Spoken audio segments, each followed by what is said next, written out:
Assalomu alaykum hurmatli obunachilar. Bir klientimiz Jaliba bilan keldi. Glushiter mana Nexia bachogi gaz bosganda glushiterdan char degan ovoz chiqqan. Shu ovoz bilan kelishdi bezovta bo'lib mana. Shu bachoyni ichini ochganimizda setka but-butuni mana shu stigidan kontaktlari qo'yib yuborgan ekan. Suvarkasi ko'chgan ekan.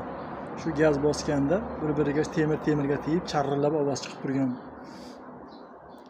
Shuni chiroyli qilib mana suvarka qilib, o'rniga qaytarib, yig'ib chiroyli qilib berdik. Kontaktni suvarka bilan, poliavtomat suvarka bilan, xudo xolasa. Endi ovozi ham yaxshi bo'ldi, xudo xolasa endi ovozi ham past, chiroyli bo'ldi. Mana yig'ib suvarka qilib chiroyli qilib qo'ydik. Xudo xolasa endi joyiga qo'yib qatiramiz.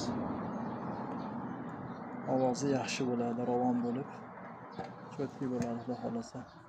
Bunday xizmatlar, poliavtomat suvarkamizga xizmatlar bo'lsa, kelaverasizlar. Manzilimiz Oltiariq tumani, Katqut qishlog'i yo'li bo'yida. Avtoelektrik xizmatlari